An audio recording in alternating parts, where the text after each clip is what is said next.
Hey, welcome back everybody. Today we are going to evaluate and rebuild an engine, small block Chevrolet, out of a 1968 Malibu wagon.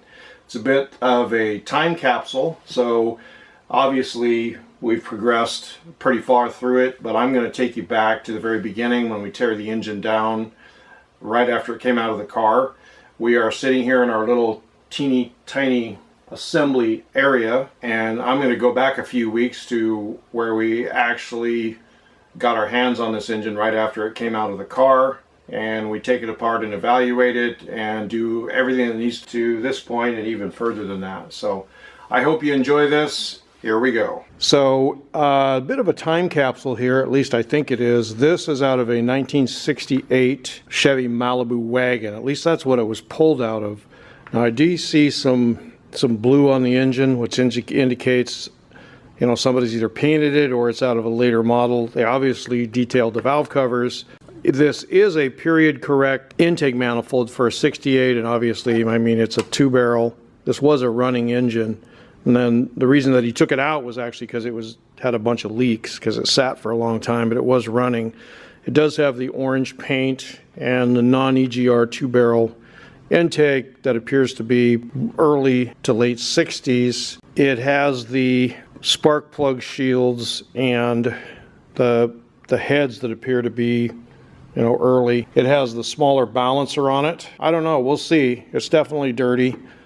It will have to get the number off of the front of the pad to see what it is. It could be a 327, could be a 350. I mean, by looking at the crankshaft, it's definitely not like a 283 or anything like that. I haven't actually been able to clean it off enough to get the casting numbers, but I was told that it is a 350 cubic inch engine. You know, somebody's changed the valve cover hold downs. There are some indications that somebody's done some work on it. So yeah, it'll be interesting to see as we take this apart. Is it the original engine? Did somebody replace it with a later engine? Okay, so let's talk about how we identify these small block Chevrolets. Now, I've cleaned off the pads on here, and what we have on this engine is a V0811TJL. V0811TJL. That's the front pad number here. Now on the back of the engine right here, there's also a casting number that we cleaned off, and what we've got here is a 3970010, or what's known as a 010 block. That is definitely a 350.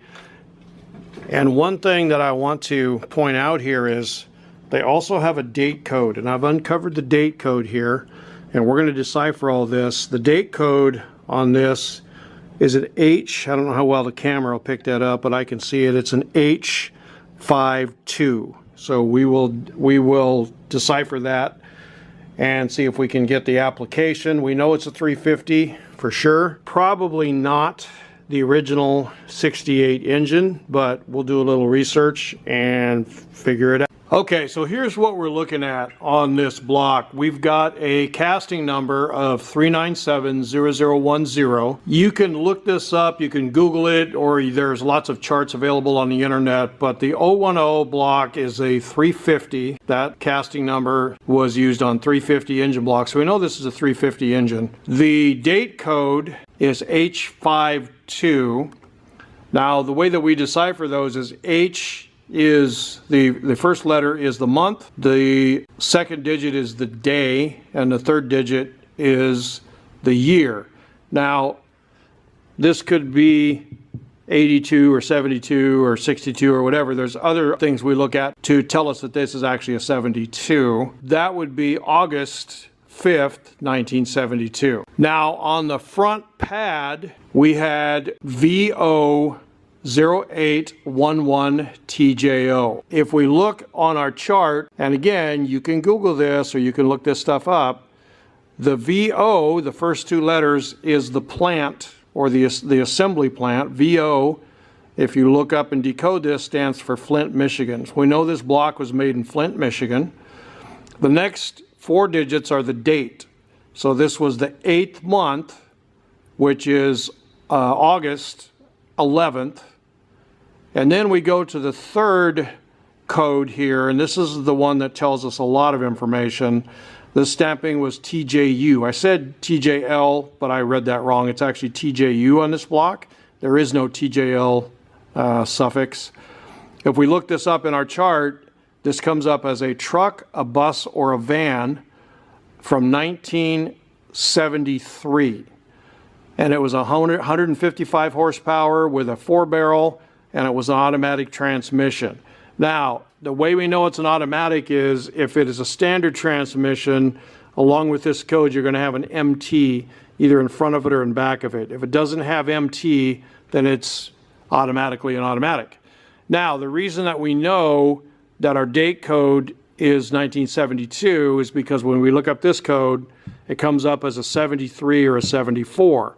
Now, I know I sound like I'm contradicting myself, but if we go over to the date code, this is going to make sense because GM started the new model year halfway through the year. So usually in June or July, everything that was manufactured, the engines that were cast, were always in the following year model.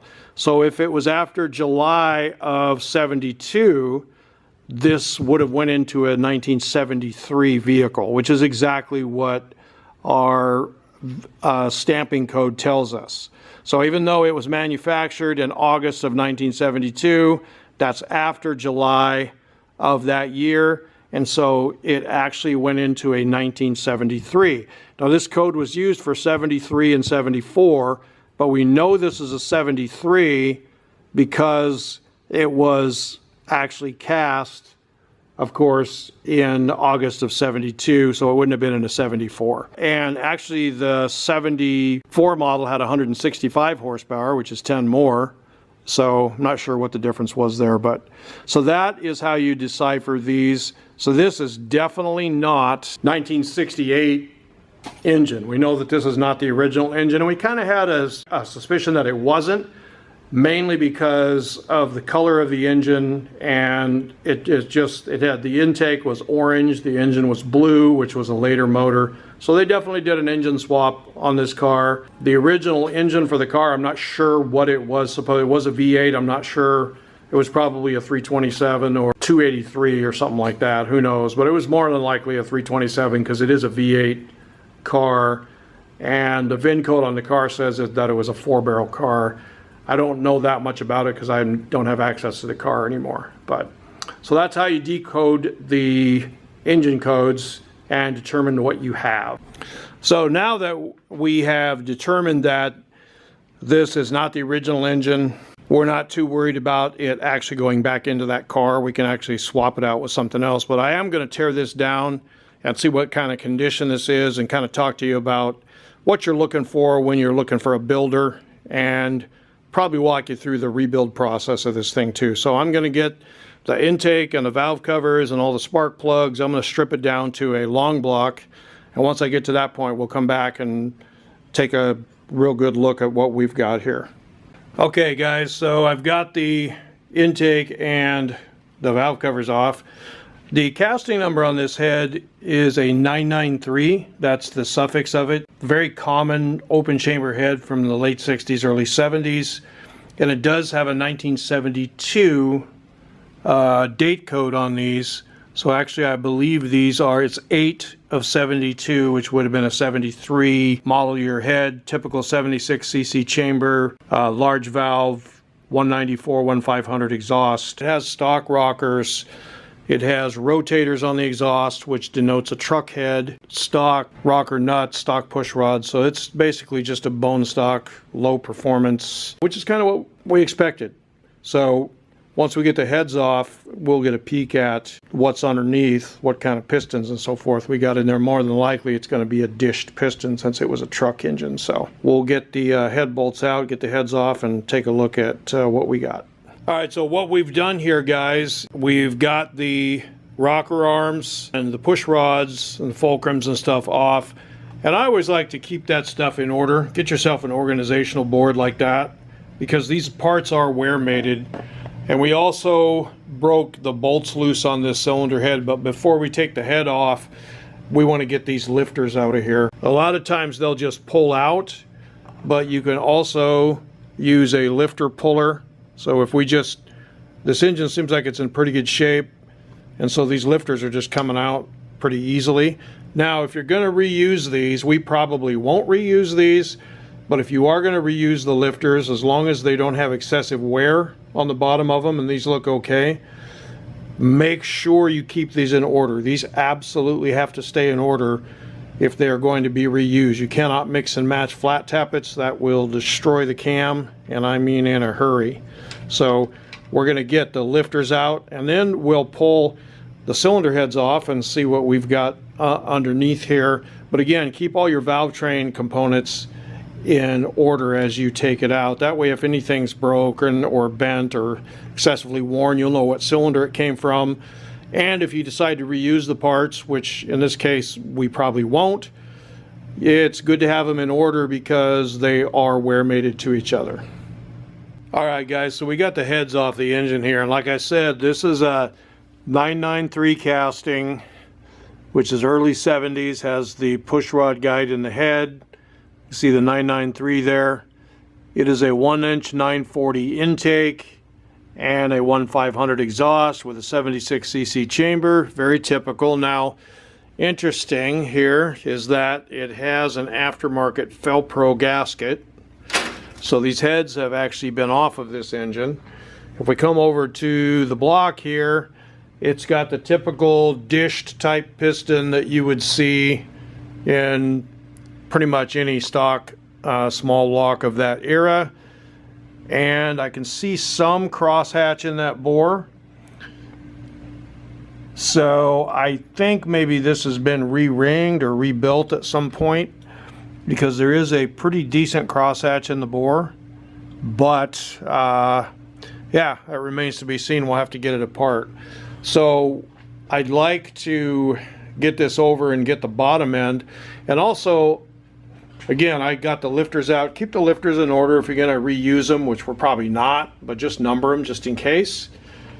And I want to get this flipped over, so I'm going to rotate this over and pull this pan off and see what we've got on the lower end. See if there's any indicators that maybe this was a rebuilt, the size of the bearings and so forth. Any signs that will tell us what was done to this engine, or if it was just a re-ring job and a rings and bearings, because it does look like it has the stock pistons in it. So we'll get the pan off and I'll come back and we'll take a look at that. Okay, a moment of truth here, guys. Got all the bolts out of this.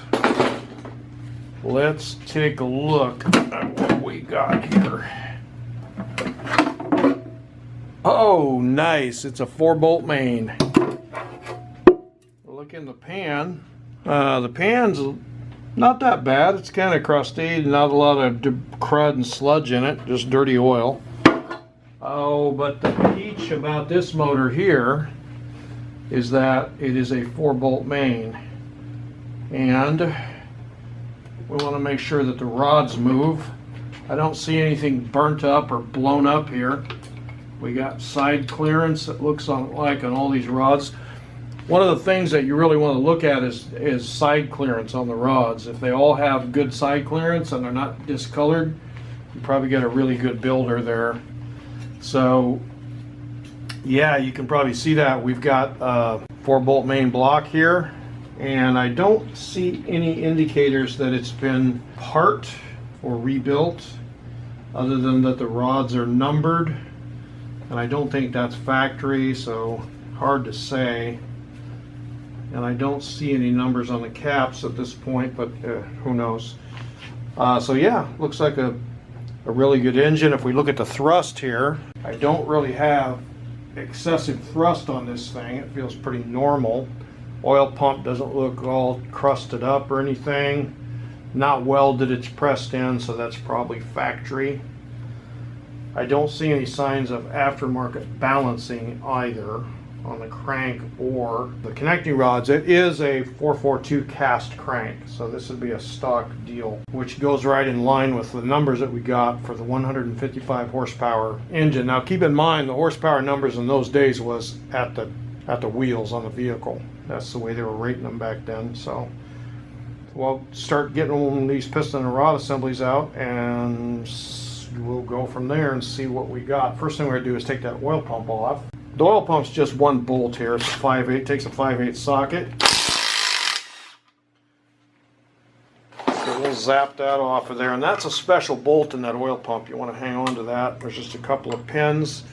There's a plastic retainer in our oil pump drive shaft here. We'll set that aside, and then we will, boy, those pistons do not look like they got a lot of miles on them. They look fairly new. So hopefully, we'll see what size this bore is. We'll have to pull it out and measure bore and see what we got. I'm going to pull this connecting rod out here and see what I can come up with here. So here's a tip, guys. You're taking Chevy rods out. Only take those nuts out about halfway, and then take a soft hammer or a wooden dowel or something and smack on that nut to separate that cap. Otherwise, these caps can be really hard to get apart on these Chevrolet connecting rods. So we'll take our cap off and look at our bearing. That doesn't look too bad. I don't see any major copper or gouging or anything. It's just showing quite a bit of wear. That's pretty much normal wear and tear. Now on the bearings also, you guys, what you can do is you can look on the back of the bearing, and sometimes that'll indicate the size if it has had a aftermarket undersized bearing installed. And I don't see anything indicating an undersized bearing here. It does have a date on it of 1973. So that's probably a standard bearing. That's what it's looking like, but of course we'll have to verify that by checking all our sizes. Yeah, I don't see any undersized on the bearing. Now here's a tip. Make sure that you don't damage this crankshaft when you knock this or drive this piston out. We have a tool that we use for that. So this is a journal protector. If you've watched some of my videos before, you've seen this before, and this basically just goes right over those studs. You can buy these on Summit Racing. They're not that expensive. I think I got a pack of 4 or 5 of them for about 30 bucks last time I bought them. And then of course you can use that just to drive your piston and rod assembly out. And if you notice, I got my hand over here, I'm going to catch it. Now it's getting stiff right there, which indicates that there's probably a ridge at the top of the cylinder, and if I feel it, yeah, that's probably a carbon ridge up there. And it's okay to tap on this, but you don't want to really pound the heck out of it. So I'm just going to lightly tap on it to get it past that carbon ridge. And there it is. There's your piston and rod assembly. So this is our piston, and that definitely looks like an OEM piston. It doesn't look like it's aftermarket at all. Of course, we'll measure it. We'll see if we can get any size off the top. A lot of times the pistons from the factory didn't have anything stamped on them, and it does look like a factory dished type piston. So I'm pretty sure this is all OEM stuff here. It does look like an early 70s 350 piston from the factory. Okay. And there's our bearing out there, and again, the bearing doesn't look bad. The crankshaft actually looks pretty good. Okay, so I will go ahead and get all of the piston and rod assemblies out of this engine, and then we'll the block and the crank and the timing chain and so forth. But yeah, we're well on our way here. Really nice bonus, got a 4-bolt main. Crank looks good. Pistons are not all scored up. Actually, they look like they're in pretty good shape for the age of them especially. The rings look really good. They do have some wear on them. But yeah, it looks like we've probably got a very decent engine here to build. A little scuffing on that piston there, but we're not reusing these anyway, so it doesn't matter. So yeah, one other thing, very important, make sure that you guys keep the main caps with their respective rods. That's important. There's a bearing notch here, bearing locating notch. Those 2 notches go to the same side of the connecting rod, and you don't want to mix these caps up. You want to keep these things, you know, the caps with their respective rods. They're not interchangeable, so we want to go ahead and just put that cap back on there, and then that same process that you just saw, just go ahead and rotate your engine, bring your connecting rod around here to its lowest point, bottom dead center, get the nuts off, split the cap, use your journal protector, and disassemble your short block, take your pistons out. So I'm going to get the other 7 pistons out, and then I'll come back and we'll see if we can get a better look at these cylinders and this crankshaft. Okay, so now we've got our puller installed on the front. Just take 3 fine thread 3/8 bolts, and you want to run these bolts in at least 10 threads, guys. Now, you can take a breaker bar and a socket on here if you want. Usually just use an impact for it. And then you just run this in, and as this center piece here pushes against the crank snout, it's going to pull this puller off of here. And they usually come off pretty easy.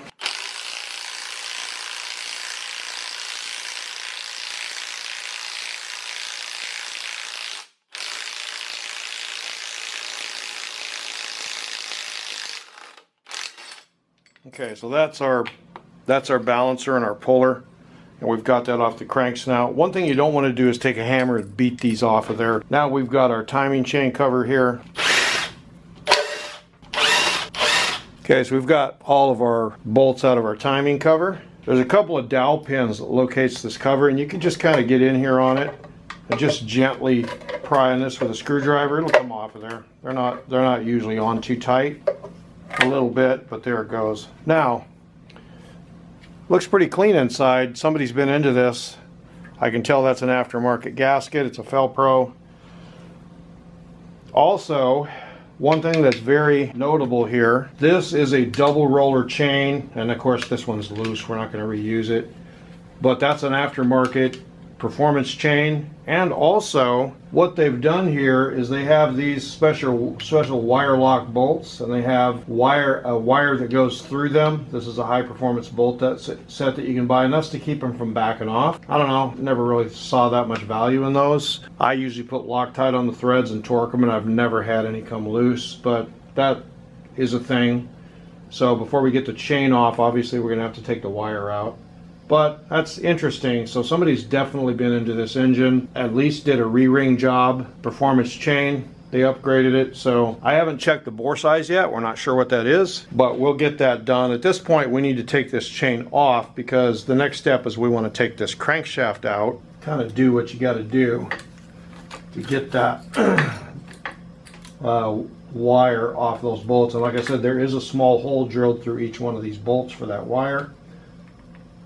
And I don't know, the jury's out on whether or not this is a valid thing. It's an old school thing to keep the bolts from backing off. I mean, it can't hurt, but like I said, I've never had any of these come loose on me. So, and I've pushed engines to 8,000, 8,500 RPMs with standard grade 8 bolts in here, and I've never had a cam bolt come loose. So you know, I honestly probably won't reuse those.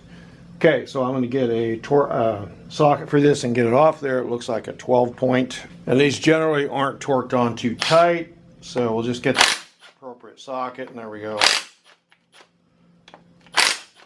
Torque on these bolts is only about 20 foot-pounds. So that is your specialty bolt, and it's got, you know, holes drilled through the head of it for that wire to go through. So that's kind of an interesting deal. Now once you get the bolts out of that, there's a pin on here. It's just kind of a matter of working that gear off that pin. And they usually come off pretty easy.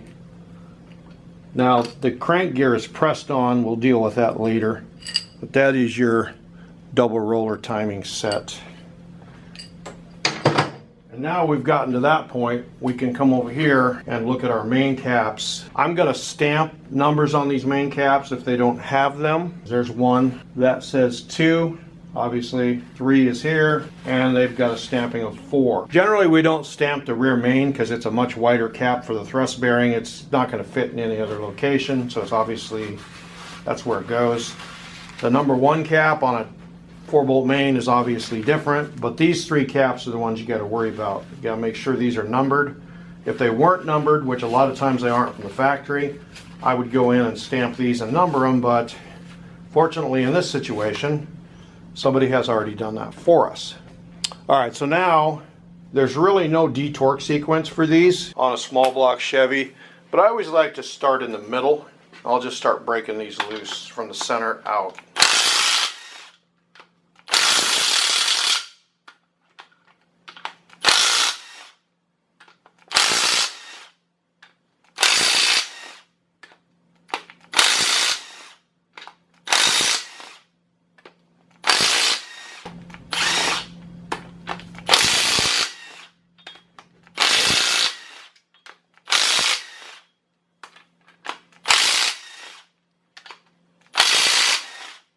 Alright, so we've got all of our bolts loose on our caps.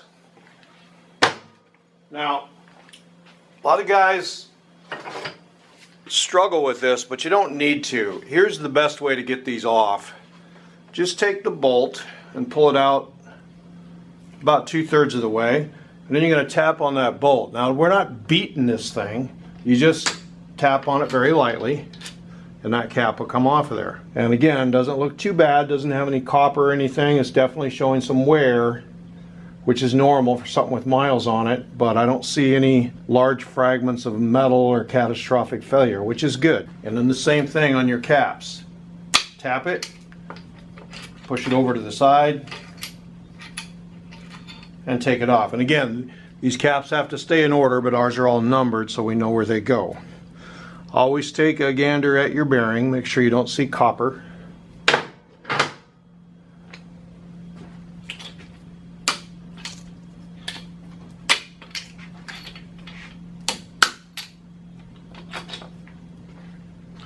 And there's our thrust bearing. And again, looks pretty good. No catastrophic wear, so we probably got a really good builder here. Now that we've got the crankshaft to this point, we want to just pick it straight up out of there.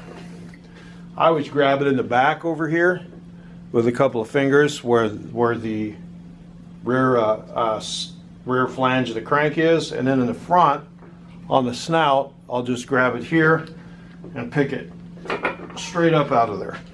And there's your crankshaft, and we want to set this up on this back end on the floor or on the bench. Now, of course, here's our rear main seal. We're not going to reuse that, obviously. Now we can get a good look at our upper bearings, and again, they look pretty decent. You know, they're showing some wear, but nothing crazy. So so far we're encouraged about what we're seeing on this engine. You also want to take these bearings out. I will, if I see anything crazy going on, I will keep them in order so I know what cylinders are a problem, but all these bearings look good, so I'm not going to be too concerned about that.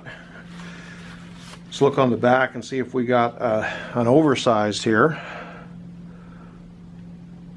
Oh, wow, okay. Undersized, I meant to say. That's interesting. This is a 10,000ths under bearing, and it's an aftermarket bearing. What's interesting is the rod bearings were factory and they were standard. So we've got a standard rod journal on this, unless that, I don't know, it could be 10 under, I'm not sure. I don't see anything indicating 10 under on this rod, or do I? Let's see. No, I can't really identify anything here. Size-wise, that's the rod bearing. But the mains are definitely 10 under. So somebody has put an undersized crank or reground the crank in this engine. Very interesting. So this engine's definitely been rebuilt. Somebody's gone through it. Now, as far as the camshaft goes, if the camshaft doesn't have any serious issues, it should just slide right out of there real nice. So you want to be careful taking this out, that we don't damage the cam or the bearings. But again, more than likely we're going to replace, when we do rebuild this, we're going to replace those cam bearings. So you still want to be kind of careful. Just work the camshaft out of there. And if we look at our cam here, I don't see anything crazy as far as wear goes. It does have some signs of wear, but nothing's flattened out. But that's I can tell just from experience the size of that lobe. That's a really tiny lobe, so that is a bone stock camshaft. And yeah, it says it's got a GM part number on the back, so that's definitely, we're not going to reuse that. We don't want a stock cam. We want to at least upgrade it to an RV type cam. All right, so set that aside. So now we'll get all of our bearings out. On your rear cap here, one of the things you can do is just kind of take a screwdriver in here and get underneath that flange there, and you can just kind of work that up out of there. Otherwise, that rear flange thrust bearing can be a bit of a challenge to get out. All right, so there is our bare block. Now we also need to take the oil galleries out. There's 3 in the back and 3 in the front here.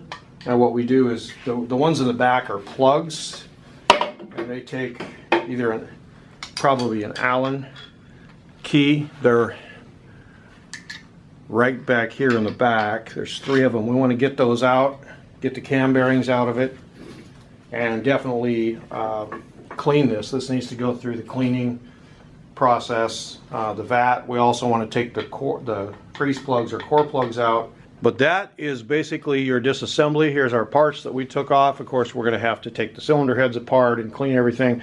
At this point, all this needs to go into the parts washer, or if you don't have a parts washer or some place to clean it, I recommend that you take all these parts, including the block, to a machine shop and have them put it in their acid or vat tank and clean this up, because we can't really do any good evaluation on any of this until everything is cleaned. The exception is if you're going to reuse the lifters, I would just set those aside. You see we've got them all numbered.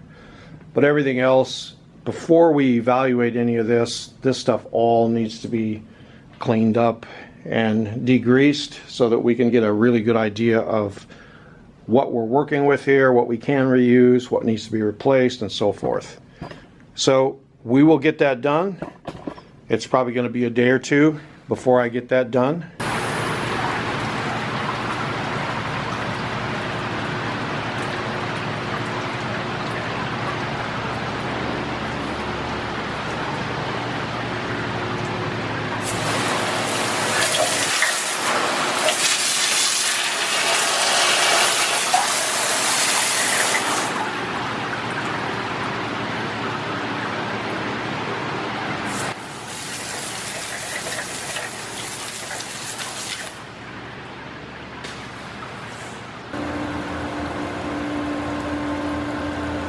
It's actually about a day later. We've got everything cleaned up. One of the things you got to do before you inspect, now, I mean, obviously they're not clean enough to reuse. We got a lot of probably machining on the heads and resizing of the rods and so forth and replacing a lot of these parts. But now at least we can evaluate the parts. We got the caps clean. We got our rockers and push rods all cleaned up. We numbered our lifters. All the bolts we cleaned up in the solvent and chemical tank. The oil pan, valve covers, crankshaft, all the pistons and connecting rods, the cam, timing cover, and all of these components we've run through the chemical tank and gotten all of the residual oil and grease off of them so that we can now start evaluating this stuff. I mean, obviously we're not going to reuse a lot of this stuff, but we definitely want to inspect it and see where we're at. Want to be able to mic the crankshaft, check the taper nut around on the bores. We got the block somewhat cleaned up. Of course, it's not finished being cleaned. We just got the initial oil off of it so that we could actually do some inspection and measurement. So that's our next step. I'm going to start going through this stuff methodically, step by step. I mean, obviously, the valve covers in the oil pan and the timing cover and all that stuff we don't really need to spend a lot of time on. The timing chain, of course, we're going to replace. The rockers and the push rods and everything were kept in order, but we got all that stuff cleaned, and the solvent. And we kept all of our bearings and so forth so that we could, you know, evaluate them and make sure we got the right sizes. The intake, we didn't really mess with cleaning because we're definitely not going to be reusing that. I mean, if somebody wants that, they could probably have it. Not much use for a 2-barrel unless somebody's doing like a complete classic car restoration. They want it all original and it's a 68 or whatever. That's where we're at on this. So I'll start going through this step by step next and progress on with this rebuild. So hopefully you guys are intrigued by this. This is going to be a pretty bare bones basic build, but I did want to walk you through the process of evaluating all these parts and determining whether or not we're going to replace them, we're going to reuse them and recondition them, or whatever the case may be. The block is definitely in really good shape, and of course we'll probably have that bored and possibly a line honed, and we'll have to check the deck surfaces, but everything looks really clean. The cam bearings look almost new. Of course we're going to replace those, obviously. One of the things we're going to do is pull all the gallery plugs and the cam bearings out so we can get this submerged in the chemical much better and get it cleaned. But for now, it's clean enough that we can start evaluating what we need to do as far as specifications and tolerances go. So that will be next. We'll probably start with the pistons and rods and maybe the cylinder heads, and we'll go from there.